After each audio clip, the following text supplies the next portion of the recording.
সুপ্রিয় শিক্ষার্থীবৃন্দ, আশা করছি ভালো আছো। যে যেখান থেকে আমার এই টিউটোরিয়ালটি দেখছো সবাইকে আন্তরিক অভিনন্দন ও শুভেচ্ছা জানিয়ে শুরু করছি আজকের টিউটোরিয়াল। আর আজকে তোমাদের জন্য রয়েছে পূর্ণ প্রতিযোগিতামূলক বাজারে একটি ফার্মের স্বল্পকালীন ভারসাম্য। এই পূর্ণ প্রতিযোগিতামূলক বাজারের ফার্মের স্বল্পকালীন ভারসাম্যের আরও 3টি বিষয়ে আগে আমি আলোচনা করেছি আগের টিউটোরিয়ালগুলোতে।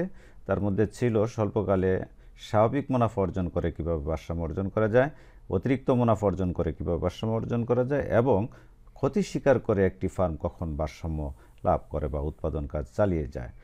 আজকের আলোচনার বিষয় হচ্ছে সমচ্ছেদ বিন্দু। সমচ্ছেদ বিন্দু হচ্ছে এমন একটি বিন্দু যেখানে পি ইজ ইকুয়াল এবিসি। তো পি হচ্ছে প্রাইস, তোমরা জানো, এবং এ ভিসি হচ্ছে অ্যাভারেজ ভেরিয়েবল কস্ট। যখন অ্যাভারেজ ভেরিয়েবল কস্ট প্রাইসের সমান হয়ে যায়, দামের সমান হয়ে যায়, গড় পরিবর্তনীয় খরচ এবং দাম পরস্পর সমান হয়, তখন সে অবস্থায় একজন উৎপাদনকারী উৎপাদন করতে পারে, আবার নাও করতে পারে। কারণ হচ্ছে এই ক্ষেত্রে তার উৎপাদন করলে যে ক্ষতি হয়, না করলে একই ক্ষতি হয়। তবে যদি উৎপাদনকারী মনে করে নিকট ভবিষ্যতে অল্প সময়ের মধ্যে দ্রব্যের চাহিদা বাড়বে, তাহলে সেক্ষেত্রে সে উৎপাদন করতেও পারে। বিষয়টি আমি নিম্নের চিত্রের সাহায্যে তোমাদেরকে ব্যাখ্যা করে দেখাচ্ছি। তো এর আগে আমি সংজ্ঞাটি টাইপ করে রেখেছি যে স্বল্পকালে প্রতিযোগী ফার্মের A P is equal A VC বিন্দুকে সমচ্ছেদ বিন্দু বলে, যেখানে ফার্মের উৎপাদন করলে যে ক্ষতি হয়, না করলেও একই ক্ষতি হয়। P is equal A VC হলে উৎপাদনকারী এ অবস্থায় উৎপাদন করা বা না করা উভয় অবস্থাতে সমপরিমাণ। টিএফসি ফার্মকে বহন করতেই হয়, অর্থাৎ উৎপাদন করুক বা না করুক তাকে টিএফসি অর্থাৎ টোটাল ফিক্সড কস্ট অর্থাৎ মোট স্থির খরচ বহন করতে হয়। তাই উৎপাদনকারী অবস্থায় উৎপাদন করতেও পারে, আবার নাও করতে পারে। বিষয়টি চিত্রের সাহায্যে ব্যাখ্যা করা হলো। লক্ষ্য করো, এই বিষয়টিকে আমরা যদি ব্যাখ্যা করতে চাই তাহলে এই 3টি শর্ত আমাদেরকে পালন করতে হয়। 1 নম্বর শর্ত হচ্ছে প্রয়োজনীয় শর্ত। এই প্রয়োজনীয় শর্তটা কি? যে এমসি ইজ ইকুয়াল এমআর, অর্থাৎ marginal cost is equal marginal revenue, অর্থাৎ প্রান্তিক ব্যয় এবং প্রান্তিক আয় পরস্পর সমান যদি হয়, তাহলে ভারসাম্যের প্রয়োজনীয় শর্ত পূরণ হয়। নাম্বার 2, পর্যাপ্ত শর্ত বা চূড়ান্ত শর্ত। এটি হচ্ছে কি এমসি রেখার ঢাল ইজ গ্রেটার দেন এমআর রেখার ঢাল, অর্থাৎ এমসি হচ্ছে মার্জিনাল কস্ট বা প্রান্তিক খরচ রেখা। এই প্রান্তিক খরচ রেখার ঢাল গ্রেটার দেন মানে বড় হবে এমআর রেখার ঢালের চেয়ে। এমআর হচ্ছে মার্জিনাল রেভিনিউ অর্থাৎ প্রান্তিক আয় রেখার ঢাল। তার মানে দেখা গেল যে প্রান্তিক ব্যয় রেখার ঢাল যদি প্রান্তিক আয় রেখার ঢালের চেয়ে বেশি হয়, তাহলে ভারসাম্যের দ্বিতীয় শর্ত পর্যাপ্ত শর্ত পালিত হয়। তার পরবর্তীতে হচ্ছে 3 নম্বর হচ্ছে অতিরিক্ত শর্ত। তো অতিরিক্ত শর্ত কি? যদি AC is greater than P is equal AR is equal A VC হয়, অর্থাৎ এসি যদি পি বা এ ভিসির চাইতে বেশি হয়, P is equal A VC আমরা জানি, আগেই বলে আসছি। এখানে দেখো P is equal A VC, এই পি ইজ ইকুয়াল এ ভিসির চাইতে যদি বেশি হয়, তাহলে আমাদের সমচ্ছেদ বিন্দু পাওয়া যাবে। বিষয়টিকে আমি চিত্রের সাহায্যে ব্যাখ্যা করার চেষ্টা করছি। এখানে লক্ষ্য করো, এই যে আমি লাল কালি দিয়ে একটা রেখা টেনেছি, এটা হলো এমসি রেখা অর্থাৎ মার্জিনাল কস্ট। আর এইখানে দেখো আমি একটা রেখা অঙ্কন করেছি, এটা আমি এমআরকে লাল কালি দিয়ে নির্দেশ করেছি এই স্বার্থে যে এই এমসি এবং এমআর যদি সমান হয়, আমাদের ভারসাম্যের প্রাথমিক শর্ত পূরণ হয় যে এমসি রেখা ইজ ইকুয়াল এমআর রেখা, অর্থাৎ ভারসাম্যের প্রয়োজনীয় শর্ত পূরণ হয়। তাহলে এই বিন্দুতে আমরা লক্ষ্য করো এমসি এবং এআর পরস্পর সমান, সুতরাং এই বিন্দুতে ভারসাম্যের প্রয়োজনীয় শর্ত পূরণ করা হয়েছে। দ্বিতীয় শর্ত হলো পর্যাপ্ত শর্ত। এমসি রেখার ঢাল ইজ গ্রেটার দেন এমআর রেখার ঢাল। এখানে লক্ষ্য করো এই এমসি রেখা নিচ থেকে ছেদ করে উপরে উঠেছে, অর্থাৎ এই রেখাটির ঢাল হচ্ছে ধনাত্মক। এই এমআর রেখাকে নিচ থেকে ছেদ করে উপরে উঠেছে। আর এমআর রেখাটি হচ্ছে ভূমি অক্ষের সমান্তরাল, অর্থাৎ এর ঢাল হচ্ছে 0 আর এর ঢাল হচ্ছে ধনাত্মক। কাজেই যে কোনো ধনাত্মক মান অবশ্যই 0-এর চাইতে বেশি। কাজে আমরা বলতে পারি যে এমসি রেখার ঢাল ইজ গ্রেটার দেন এমআর রেখার ঢাল। তাহলে এখানে ভারসাম্যের এই দ্বিতীয় শর্তটিও পালিত হয়েছে। আর অতিরিক্ত শর্তটি ছিল AC is greater than P is equal A V C. এখানে লক্ষ্য করো এই রেখাটি হচ্ছে আমাদের এসি রেখা। এই এসি রেখাটা পি, এটা হচ্ছে আমাদের পি রেখা, এই লাল রেখাটা হচ্ছে আমাদের পি, পি এর উপরে অবস্থান করেছে এসি। কাজে আমরা বলতে পারি যে AC is greater than P is equal air, এবং এয়ারের সাথে স্পর্শ করে দেখো ই বিন্দুতে স্পর্শ করে এবিসি রেখাটি অঙ্কিত হয়েছে। সুতরাং এখানে এভিসি এবং এয়ার বা পি পরস্পর সমান এই ই বিন্দুতে। তার মানে বোঝা গেল যে এসি আমাদের P is equal AR is equal AV C হয়, অর্থাৎ এসি সবচেয়ে বেশি। এই বিষয়টা কি আমরা কিভাবে বের করে দেখব, একটু ক্যালকুলেশন করে দেখি। এখানে দেখো আমি টিআর বের করেছি। টিআর বের করার সূত্রটা তোমরা জানো, TR is equal P into Q, অর্থাৎ কোনো দ্রব্যের প্রাইসকে ওই দ্রব্যের পরিমাণ দিয়ে যদি গুণ করা হয় তাহলে আমরা টিআর পেয়ে থাকি। পিতে হচ্ছে প্রাইস আর কিউতে হচ্ছে কোয়ান্টিটি, আর টিআর হচ্ছে টোটাল রেভিনিউ অর্থাৎ মোট আয়। এখানে এয়ার হচ্ছে অ্যাভারেজ রেভিনিউ অর্থাৎ হচ্ছে গড় আয়। আমরা জানি পি ইজ ইকুয়াল গড় আয়। এখানে লক্ষ্য করো এই যে পি ইজ ইকুয়াল এয়ার, অর্থাৎ দাম এবং গড় আয় পরস্পর সমান। তাহলে আমরা বলতে পারি যে এয়ার ইন্টু কিউ। তো চিত্রে আমাদের লক্ষ্য করা যায় যে এয়ার কতটুকু আছে, এয়ার আছে এইখান থেকে নিয়ে এই পর্যন্ত হচ্ছে আমাদের এয়ার, অর্থাৎ ই কিউ ই হচ্ছে এয়ার। আমরা এখানে লিখলাম ই কিউ ই, অর্থাৎ এয়ারের মান। আর কিউ এর মান হচ্ছে এখান থেকে নিয়ে এ পর্যন্ত, অর্থাৎ ও কিউ ই হচ্ছে আমাদের কিউ এর মান। সুতরাং এই অ্যাক্সিস দ্বারা এই অ্যাক্সিসকে গুণ করলে আমরা যে মানটা পাবো এই ক্ষেত্রের পুরোটুকু ক্ষেত্রের ক্ষেত্রফল অর্থাৎ এই জায়গাটুকু পেয়ে যাব, অর্থাৎ আমরা গুণফল পেয়ে যাব। সেক্ষেত্রে আমরা যদি গুণ করি, এটা আমরা বলি লম্ব আর এটাকে যদি বলি প্রস্থ, তাহলে কি হয়, লম্ব গুণ প্রস্থ মানে এই আয়তকার ক্ষেত্রটুকুর ক্ষেত্রফল। আর সেটা আমরা বের করি কিভাবে, ও পিই ই কিউ ই। তাই আমরা গুণ করে এখানে পেয়েছি ও পিই ই কিউ ই।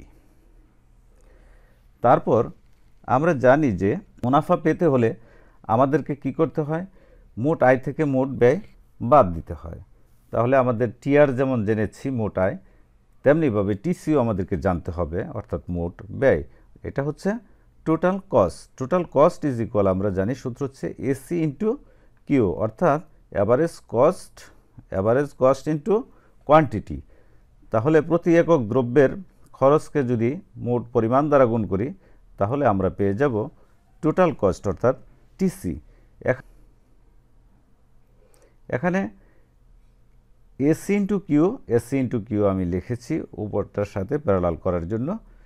এখন এসিকে যদি আমরা কিউ দ্বারা গুণ করি সেম আগের মতো, এইটুকু হচ্ছে আমাদের কি এসি। এখান থেকে এই পর্যন্ত আমি যে রেখাটুকু টানলাম অর্থাৎ ই কিউ ই হচ্ছে আমাদের এসি, আর কিউ হচ্ছে সে আগের অংশটুকুই এইটুকু যে ও কিউ ই হচ্ছে আমাদের কিউ। তাহলে এই অংশটুকু দ্বারা এই অংশটুকু যদি আমি গুণ করি, লক্ষ্য করো এখানে আমি লিখেছি এসি সমান ই ওয়ান কিউ ই এবং কিউ সমান ও কিউ ই, অর্থাৎ এই অংশ এবং এই অংশ দ্বারা যদি আমরা গুণ করি তাহলে আমরা গুণফলটা পাবো এই ক্ষেত্রটুকুর সমান। তাহলে এই ক্ষেত্র গুণফল কত হয়, O P one E Q E. তাহলে এখানে লক্ষ্য করো আমি তাই করেছি, O P one E Q E, এইটা হচ্ছে আমাদের কি টিসি। সুতরাং আমরা টিআর এবং টিসি উভয়টাই যেহেতু পেয়ে গেছি, নিশ্চয়ই আমরা মুনাফা পেতে কোনো সমস্যা আর হচ্ছে না। মুনাফা বের করার সূত্র হচ্ছে অর্থনীতিতে pi is equal TR minus TC. Pi দিয়া মুনাফার পরিমাণ নির্দেশ করা হয়। তো সুতরাং আমরা বলতে পারি যে pi is equal TR minus TC সমান, এই যে আমরা এখানে প্রথমে টিআর বের করেছিলাম ও পিই ই কিউই, এখানে আমরা লিখেছি ও পিই ই কিউই মাইনাস সূত্রের মাইনাস টিসি। টিসি আমাদের কত হয়েছিল, ও OP1 E1 QE, OP1 E1 QE। তাহলে এটা থেকে যদি আমরা এটা বিয়োগ করি, অর্থাৎ এখানে লক্ষ্য করো এই ছোট্ট এই অংশটুকুকে, এটা হচ্ছে আমাদের কি, এটা হচ্ছে আমাদের টিআর, এই টিআর, আর এই বড় অংশটুকু হচ্ছে আমাদের এই টিসি। এই টিসি যদি আমি বিয়োগ করি টিআর থেকে, তাহলে লক্ষ্য করো এই গট হচ্ছে বড় আর এটা হচ্ছে ছোট। ছোট কোনো মানের থেকে যদি বড় কোনো মান বিয়োগ করি, অর্থাৎ টিআর থেকে যদি আমি টিসি বিয়োগ করি, নিশ্চয়ই আমার এই বিয়োগফলটা আসবে ঋণাত্মক, অর্থাৎ মাইনাসের। তাই দেখো এখান থেকে এটা যদি আমি বিয়োগ করি পিই P1 E ই U1 E, তার মানে সমান, এই যে মাইনাস চিহ্ন দিয়ে আমি এখানে লিখেছি, দেখো PE P1 E1 E, এটা হচ্ছে আমাদের মুনাফা। প্রশ্ন হতে পারে যে মুনাফার আগে মাইনাস চিহ্ন, তার মানে কি? মুনাফা ঋণাত্মক এই কথাটির অর্থ হচ্ছে যে তার ক্ষতি হয়েছে, অর্থাৎ উৎপাদন করে তার এই পরিমাণ ক্ষতি হলো। তাহলে তার ক্ষতির পরিমাণ কত দাঁড়ালো? আমি এখানে একটু কালার করে রেখেছি, যা তোমরা দেখো, আমি এখানে বিষয়টাকে একটু হাইলাইট করার জন্য কালার করে রেখেছি। PE P1 E1 E, এটা হচ্ছে তার ক্ষতি। কোন কোন সময়ে ক্ষতিটা হয়? যখন সে উৎপাদন করে তখন তার এই ক্ষতিটা হয়ে থাকে। এখানে লক্ষ্য করো আরও জানা আছে, STC is equal TVC minus TFC। TVC হচ্ছে টোটাল ভেরিয়েবল কস্ট এবং TFC হচ্ছে টোটাল ফিক্সড কস্ট, আর STC হচ্ছে শর্ট রান টোটাল কস্ট, অর্থাৎ স্বল্পকালীন মোট খরচ, আর এটা হচ্ছে মোট পরিবর্তনীয় খরচ বা পরিবর্তনশীল খরচ, আর TFC হচ্ছে টোটাল ফিক্সড কস্ট বা হচ্ছে মোট স্থির খরচ। তো এখান থেকে উদ্দেশ্য হচ্ছে আমাদের TFC বের করা। সুতরাং TFC ইজ ইকুয়াল, আমরা যদি পক্ষান্তর করি তাহলে STC মাইনাস TVC পেয়ে থাকি। এখন TFC পাওয়ার জন্য আমাদের STC উপরে বের করা আছে TC আর STC সেম একই কথা, আমাদের শুধু এখন বের করতে হবে TVC। আর TVC কিভাবে বের করে সেটা বের করার জন্য আমাদের সূত্র হচ্ছে TVC is equal AVC into Q. তাহলে AVC এখানে কত? AVC হচ্ছে এই যে ABC রেখা, অর্থাৎ এখান থেকে নিয়ে এইটুকু হচ্ছে আমাদের AVC, অর্থাৎ EQE। তাহলে আমি AVC এর পরিবর্তে এর মান EQE বসাতে পারি, এবং QE হচ্ছে OQE এই পর্যন্ত, তার মানে QE এর জায়গায় আমরা বসাতে পারি OQE। এখন যদি আমরা এটা দিয়ে এটাকে গুণ করি, আগেরগুলোর মতোই আমরা এই ক্ষেত্রফলটা পেয়ে যাব, অর্থাৎ গুণফলটা পেয়ে যাব। গুণফল তাহলে কি দাঁড়াচ্ছে? OPE QE, OPE QE। এখন এই TVC যদি STC থেকে বিয়োগ করি তাহলে আমরা TFC পেয়ে যাই। তাহলে এই যে STC, আমরা এখান থেকে এই যে STCটা নিয়ে আসলাম, অর্থাৎ TCটাই আমাদের STC, এখানে বসিয়ে দিলাম, মাইনাস TVC, এখনই আমরা যে মানটা পেয়েছি এটা হচ্ছে TVC, এখানে বসিয়ে দিলাম। এটা থেকে এটা আমরা যদি বিয়োগ করি, অর্থাৎ এটা হচ্ছে আমাদের STC, এই পুরো ঘরটা লক্ষ্য করো, এখান থেকে এ পর্যন্ত এটা হচ্ছে আমাদের STC। এই STC থেকে যদি আমি TVC বাদ দেই তাহলে আমি পেয়ে যাব আমার TFC, অর্থাৎ কাঙ্ক্ষিত ফলাফল। সেটা হলো কি, এই অংশটুকু আমাদের থেকে যায়। এই অংশটুকু সমান কি? PE P1 E1 E। লক্ষ্য করো এখানে আমার টাইপিং মিস্টেক আছে, এই জায়গায় হবে আমাদের PE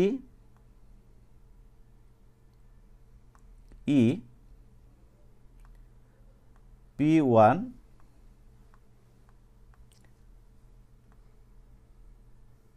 E1 E, এইটাই হচ্ছে আমাদের TFC, মানে টোটাল ফিক্সড কস্ট, অর্থাৎ উৎপাদন করলেও আমাদের এই পরিমাণ ক্ষতি ইতিপূর্বে আমরা দেখেছি PE P1 E1 E, এইটুকু পরিমাণ আমাদের ক্ষতি হয়েছে। আর উৎপাদন না করেও আমরা দেখেছি এই পরিমাণ ক্ষতি হয়েছে। বিষয়টা কি আবার আমি ক্লিয়ার করে বলছি, উৎপাদন যদি আমরা করি তাহলে এইটুকু ক্ষতি আমাদের হয়ে থাকে, আর যদি উৎপাদন না করি তাতেও আমার এইটুকু পরিমাণ ক্ষতি হয়ে থাকে, সেম ক্ষতি। যদি উৎপাদন করলে যে ক্ষতি হয়, না করলেও সেই ক্ষতি হয়, তাহলে একজন উৎপাদনকারী উৎপাদন করতেও পারে আবার নাও করতে পারে। কখন করতে পারে? যদি মনে করে সে নিকট ভবিষ্যতে বা অত্যন্ত স্বল্প সময়ের মধ্যেই যে দ্রব্যের চাহিদা বাড়তে পারে, তাহলে সেক্ষেত্রে সে উৎপাদন কাজ চালিয়ে যাবে, অন্যথায় চালিয়ে যাবে না। এক্ষেত্রে লক্ষ্য করা যাচ্ছে যে ক্ষতি এবং মোট স্থির খরচ সমান, তাই এখানে উৎপাদন করলে যে ক্ষতি, না করলেও সেই ক্ষতি। তাই বলা যায় ফার্ম যদি মনে করে কিছু দিনের মধ্যে দ্রব্যের চাহিদা বাড়বে, তাহলে ফার্ম উৎপাদন কাজ চালিয়ে যাবে, অন্যথায় উৎপাদন বন্ধ করে দিবে। তাহলে লক্ষ্য করো, এই ই বিন্দুটাই হচ্ছে আমাদের সমচ্ছেদ বিন্দু। আশা করছি আমার এই টিউটোরিয়ালটি তোমাদের সকলের কাছে ভালো লেগেছে। যদি ভালো লেগে থাকে আর উপকারে এসে থাকে, তাহলে অবশ্যই আমার এই চ্যানেলটিকে সাবস্ক্রাইব করে আমার সঙ্গেই থাকবা। শেয়ারের মাধ্যমে অন্যদেরকে উপকৃত করার সুযোগ করে দিবা, এই প্রত্যাশায় আজকের মতো এই পর্যন্তই শেষ করছি। সকলের সুস্বাস্থ্য দীর্ঘায়ু কামনা করে বিদায় নিচ্ছি। আল্লাহ হাফেজ।